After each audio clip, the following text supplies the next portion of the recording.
अस्सलाम वालेकुम स्टूडेंट्स, आसान केमिस्ट्री में आपको खुशामदीद कहते हैं जी। मैं हूं आपका टीचर तनवीर हुसैन। तो 9th क्लास चैप्टर नंबर 2 का हमारे पास लॉन्ग क्वेश्चन इम्पोर्टेंट जो है यूज़ ऑफ आइसोटोप्स के, जो कि बच्चों के लिए थोड़ा प्रॉब्लम क्रिएट कर रहा था। तो इसको थोड़ा आसान वर्डिंग में, आसान केमिस्ट्री में मैं आपके साथ लेके आया हूँ। तो इसको डिस्कस करते हैं। तो सबसे पहले आपने इसमें क्या करना है कि आइसोटोप्स की डेफिनेशन लिखनी है कि the atom of an element that have same atomic number but different mass number are called as isotopes. फिर इसकी आपने एग्जांपल दे देनी है। इस तरह लिखें आपकी मर्ज़ी, या जो आपके एटम की सर्कुलर डायग्राम बना के लिखें तो भी आपकी मर्ज़ी, दोनों ठीक होंगी।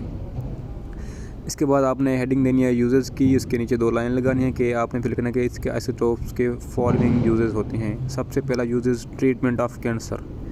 तो इसमें आपने ये लिखना है कि isotopes are used for the treatment of cancer, कि इसको कैंसर की ट्रीटमेंट के लिए इस्तेमाल किया जाता है। बिल्कुल सिंपल अल्फाज में लिखना है। फिर उसकी example, for example cobalt CO60 is an isotope that is used for the treatment of cancer. पहली हेडिंग ख़त्म। इसके बाद है फॉर डायग्नोस्टिंग द डिजीज़, बीमारों की पहचान करने के लिए कि कौन कौन सी बीमारी कहाँ पे है। तो इसमें आपने क्या लिखना है कि some isotopes are used for the diagnosing the disease in humans, इंसानों के अंदर ये कुछ बीमारियों की तशखीस के लिए या पहचान करने के लिए इसको इस्तेमाल किया जाता है। बस ठीक है, एक ही लाइन में इसका हुआ, आपने वही बात को अपनी वर्डिंग में, आसान वर्डिंग में लिखना है। फिर लिखनी है इसकी एग्जांपल। जिस तरह पहले की एग्जांपल लिखी, for example iodine 131 is an isotopes of iodine and it is used for the diagnosing the goitre, जो गले के हमारे पास बीमारी होती है उसको पहचानने के लिए, उसकी तशखीस करने के लिए हम इसको यूज़ करते हैं। ठीक है। इसके बाद तीसरा है कि हेडिंग जो थी बुक पे वो थोड़ी मुश्किल थी, तो उसको मैंने चेंज कर दिया है। तो इसमें आपने ये लिखना है कि to check the age of dead plants and animal, जो हमारे पास ज़मीन के अंदर मुर्दा पौधे और जो जानवर होते हैं, और अगर उनकी हड्डियाँ हमें मिल जाएँ तो उनकी हड्डियों से या उनकी लकड़ी से हम पौधों की उम्र का अंदाज़ा लगा सकते हैं कि ये कितने पुराने थे। ठीक है। तो इसमें आपने क्या लिखना है, some isotopes are used to check the age of dead plants and animal. जो बात हेडिंग में है वही बात आपने इसमें ऐसे के ऐसे लिख देनी है। It is called as carbon dating, इस तरीक़े को हम क्या बोलते हैं, कार्बन डेटिंग।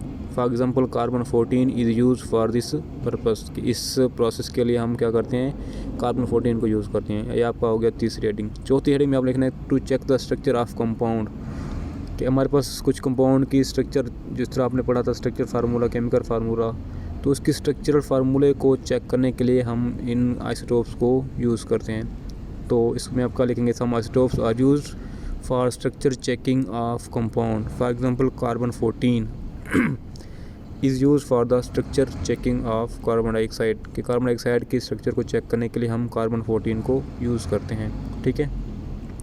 इसके बाद हमारे पास लास्ट एंड फाइनल है फॉर इलेक्ट्रिसिटी प्रोडक्शन, कि हम आइसोटोप को यूज़ करके बिजली कैसे पैदा कर सकते हैं। इसमें पता क्या होता है कि हमारे पास जो न्यूक्लियर रिएक्टर होते हैं, कि एक किस्म की आप कह लें कि मशीन होती है, इसके अंदर हम आइसोटोप्स डालते हैं, वहाँ से हीट पैदा होती है, उस हीट को इस्तेमाल करके फिर हम बिजली पैदा करते हैं पानी से। तो फॉर इलेक्ट्रिसिटी प्रोडक्शन में आपने क्या लिखना है, some isotopes are used for the production of electricity, बिजली को पैदा करने के लिए इस्तेमाल किए जाते हैं। फॉर एग्जांपल इसमें आप लिखना है कि uranium is used for this process as, इसमें हम क्या किसको यूज़ करते हैं, यूरेनियम को यूज़ करते हैं। और ये प्रोसेस, इसके अंदर केमिकल रिएक्शन कौन सा होता है, कि हमारे पास यूरेनियम होता है प्लस न्यूट्रॉन, इसके अंदर हम इसका रिएक्शन शुरू करवाते हैं। तो हमारे पास 2 और आइसोटोप्स बनते हैं, बेरियम और क्रिप्टॉन, और साथ में 3 न्यूट्रॉन प्लस एनर्जी। और ये जो एनर्जी लिखी हुई है, इसी एनर्जी को हम यूज़ करके इलेक्ट्रिसिटी बनाते हैं। ठीक है। तो आपकी ये 5 हेडिंग, तो इसमें एक बार फिर मैं रिपीट कर दूं कि आपने क्या क्या लिखना है, कि हर हेडिंग का आपने एक सेंटेंस लिखना है कि ये यहाँ पे आइसोटोप है जो कि इस चीज़ के लिए इस्तेमाल होता है, और इसमें आपने ये लिखना है कि फिर उसकी एग्जांपल के कौन सा आइसोटोप किस तरह कहाँ पे इस्तेमाल होता है। ठीक है।